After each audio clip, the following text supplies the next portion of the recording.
OTC and ang base sa aking naalala, reservist din pagka nag-ROTC Yes, ka. automatic Pero yun. syempre, 19 hindi ko na Parang mapapa-enlist ka hindi na ko lang. na maalala yung syempre yung paano mag-dismantle ng mga rifle, etc. marcha-marcha. Hindi ko na maalala sa tagal. Anyway, makakausap po natin. Ito na lang, magtanong na lang tayo Yes. sa eksperto, no? Mula po kay Colonel Louie Di Maala, siya po ang tagapagsalita ng Philippine Army. Good morning po, sir. Si Xander po at si Angel. Good morning, Colonel Louie. Yes, good morning, Sander and Angel. Magandang umaga din sa inyong mga taga-subaybay. Opo, yung tanong ko ho kay Angel kanina, pero baka meron din ho kayong gustong idagdag. Ano ho ba ang tungkulin ng isang Philippine Army reservist? Yes, ang Philippine Army Reserve Force ay sila yung ating base for expansion ng regular force. Kumbaga, sila yung nag-augment doon sa capability ng ating regular force in times of mobilization, in times of itong calamities or national emergencies. Pero pwede rin ho silang sumabak sa gera kung kinakailangan. Kung kinakailangan dahil mamobilize sila, pinatawag sila ng ating national government in times of war, they will be mobilized into an active. No? Sila yung mag-fill in doon sa current na organization ng Philippine Army or the Armed Forces of the Philippines. Apo, salamat po, Colonel. Opo, doon naman sa issue kay Congress Miao. Oo, kasi Colonel, di ba may gusto ko malaman kung ano po yung naging basihan ng Army Reserve Command para nga po irekomenda na tanggalin bilang Army Reservist itong si Representative Kiko Barzaga. Yes, after a thorough investigation na ginawa ng Headquarters Philippine Army through yung Reserve Command Philippine Army, nakita nga natin na mayroong violation si Representative Barzaga doon sa ating existing AFP regulations and the RA 7077, no, that is misconduct. Unang-una, we respect yung kanyang freedom of expression. Hindi natin pinagbabawalan yon. However, iba po kasi ang usapan kapag ikaw ay nagpapahayag ng iyong sentiments against the government while wearing the uniform. Dahil ito ay isang violation and we want to isolate nga yung ating Philippine Army at ang ating Armed Forces of the Philippines from political noises. Kaya lagi nating sinasabi nga na let the politicians handle yung mga political issues, no, at i-isolate yung Armed Forces of the Philippines, yung Philippine Army sa ganitong mga sitwasyon. Pero kailan ho ba naging bahagi ng Reserve Force si Congressman Barzaga?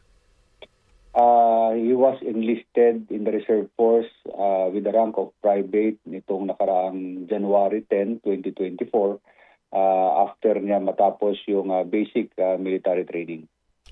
So hindi pa ho siya kongresista noon? Tama ba ako? Congressman na siya. Congressman na siya. Opo, tama po. Nung na-enlist siya sa Reserve Force. Okay. Colonel, ang pinag-ugatan po ba nito? Ito yung mensahe na pinost si Congressman Barzaga kung saan hinihikayat niya yung mga tauhan ng AFP at ng PNP na sumali nung September 21 rally. Yeah, actually, hindi lang yung doon sa mensahe niya, kundi yung ginamit na pictures niya na nakasuot ng uniform. Yun po kasi ang pinag-iba doon. We are not against doon sa kanyang messages, but yung wearing of uniform while uttering those statements ay a violation ng ating existing AFP regulations. So kaya nga itong actions na to endangers yung ating stance na to isolate nga yung Philippine Army, yung Armed Forces of the Philippines dito sa mga political noises, and we ensure na itong Philippine Army ay non-partisan and a professional organization. Opo, yan po ay nakapailalim sa AFP Code of Ethics. Yes, tama po yun. Nakasaad doon na bawal gamitin yung ating uniforme sa pagpapahayag ng kanilang mga statements or kanilang mga issues against the government. Ang marami namang mga reservists tayo na nagpapahayag din ng kanilang mga issues, ng kanilang mga damdamin However, hindi sila gumamit or sila ay nakasibilyan. Dahil naman ang alam naman natin na ang reservist ay nasa civilian status pa rin Opo. hanggat hindi sila na mobilize. Pero yun nga, iba ang usapan kapag ikaw ay nagpapahayag while wearing yung uniform. This violates nga yung ating existing regulations. Colonel Louie, after the recommendation, what's next? Sino po magdidesisyon kung tuluyan na siyang tatanggalin sa pagiging Army Reservist? The recommendation from the headquarters ng Reserve Command will be validated dito sa headquarters Philippine Army. This will undergo a process, process of review, titignan natin. And then after that, kapag na-approve yung recommendation ng Reserve Command, definitely he will be delisted from the Reserve Force roster. This will only affect yung kanyang status being the reservist, but yung kanyang rights as a civilian, as an elected official ng ating mga kababayan ay nandoon pa rin. Administrative lang, matatanggal lang siya doon sa Reserve Force roster. Pero wala naman po siyang kasong kakaharapin. Wala siyang kasong kakaharapin in the view ng Philippine Army based doon sa kanyang yung violation doon sa regulation, yung pagsuot niya ng uniforme while uttering statements. However, ibang usapan din, titingnan din natin later on or other government law enforcement agencies doon naman sa context ng kanyang mga statements. Kung ito ba ay seditious statements, so pinapaubayan na natin yan sa appropriate authorities. Opo. Yung kanya pong mga uniforme at yung mga badge, kailangan niya hubang isauli sa Philippine Army? Not necessarily po na isauli niya. However, dahil kung if ever madilis na siya sa listahan ng Philippine Army Reserve Force, hindi na niya pwedeng gamitin yung kanyang mga uniforms na na-issue sa kanya. Ayun, okay. Colonel Louie, maiba naman tayo dahil po tinamaan ng magnitude 6.9 na lindol ang Bogo sa Cebu. Meron po bang augmentation ng Philippine Army sa lalawigan po?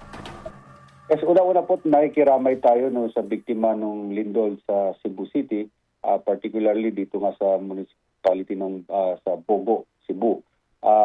Yung ating 3rd Infantry Division, yung ating 14th CMO Battalion, yung kasama dito yung 53rd Engineering Brigade ay meron ng initial deployment, but as of now, wala pa tayo natatanggap na updates dun sa reports dahil priority muna sa nila sa ngayon ay makapag-conduct ng search and rescue dun sa ating mga kababayan dun sa lugar.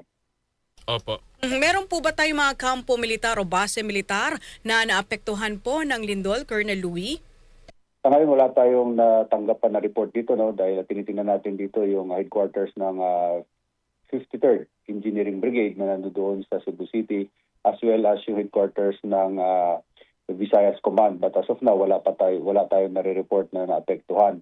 Ang initial muna natin dito sa ngayon is priority natin is yung mga kababayan na natin na directly na talagang naapektuhan itong lindol sa Bogo, Cebu.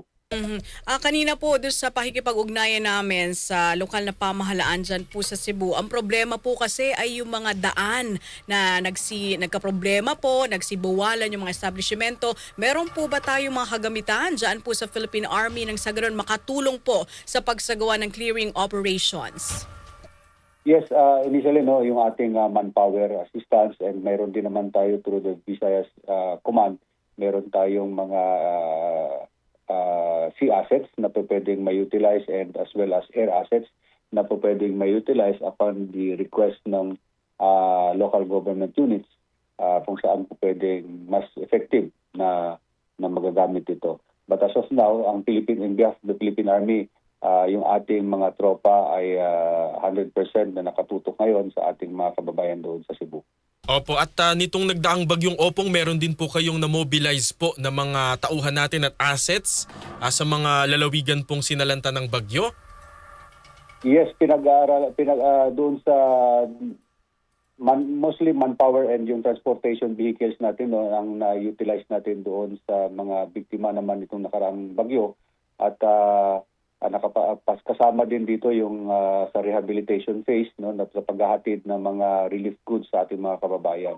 Tinitingnan din nga natin dito ngayon yung asset ng 53rd Engineering Brigade or other engineering brigade, yung deployable na mga tulay, na yung mobile na mga tulay natin na baka po pwedeng gamitin doon sa mga lugar na para ma-access. So this time, tinitingnan na natin dahil ang lead agency dito is the OCD and the respective PDRRMOs and MDRRMOs ng Cebu City and sa Samar area kung saan yung mga nasalanta ng bagyo. Siguro panghuling mensahe na lamang po, Colonel Louie, especially ang yung hindi pakikialaman ng ating sandatahang lakas sa ingay po ng politika dito sa ating bansa. Yes, tama po yun. Unang-una ay inuulit ng ating hukbong katihan na ang Philippine Army is a professional organization and we do not engage in any form of partisan politics. No, we steadfastly adhere to the Constitution and we support the chain of command. We assure yung ating mga kababayan, the Filipino people, that the Philippine Army is guided by our core values, honor and patriotism, and we are only focused doon sa ating mandate, that is to serve the people and secure the land.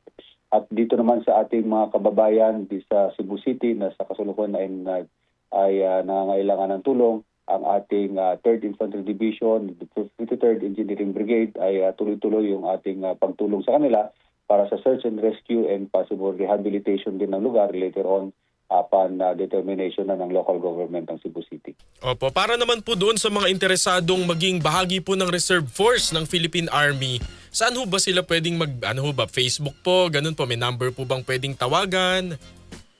Yes, sa atin naman na mga kababayan na gustong sumali sa Reserve Force ay pumunta lang sila sa pinakamalapit na mga community defense centers. Sa bawat probinsya meron po tayong mga community defense centers and sa mga regions naman meron tayong tinatawag na regional community defense groups na pwede nilang puntahan para makapag-apply ng pagiging reservist. No? Meron doon bibigay sa kanila yung mga requirements sa pag-apply at open na open. At lagi lang natin inuulit sa ating mga kababayan na ang ating Philippine Army ay a professional organization, a non-partisan organization. We welcome, we respect yung kanilang freedom of expression, yung kanilang mga sentiments, but we also remind them, lalong-lalo na yung mga nasa reservist natin ngayon, as well as yung mga active na personnel, na alalahanin yung kanilang sinumpaang tungkulin, no? We have our own respective individual mga views, no, sa ganitong mga issues. However, as long as naka-uniform ka, nasa serbisyo ka, dapat irespeto pa rin natin yung sinumpaang tungkulin natin. Opo. With that, Colonel Louie, maraming Thank you, salamat sir. po at mabuhay po ang Sandatahang Lakas ng Pilipinas. Yes, maraming salamat po at mabuhay tayo lahat. Si Colonel Louie Di Maala po, siya po ang tagapagsalita ng hukbong katihan ng Pilipinas, Philippine Army. Ang parang partly nakakalungkot pero mas nakakabilib yung mga kababayan natin, yung mga ating mga frontliner, no, na pag ganitong may mga kalamidad, lindol, bagyo, etc., pagputok ng bulkan, syempre yung pamilya nila apektado rin, no?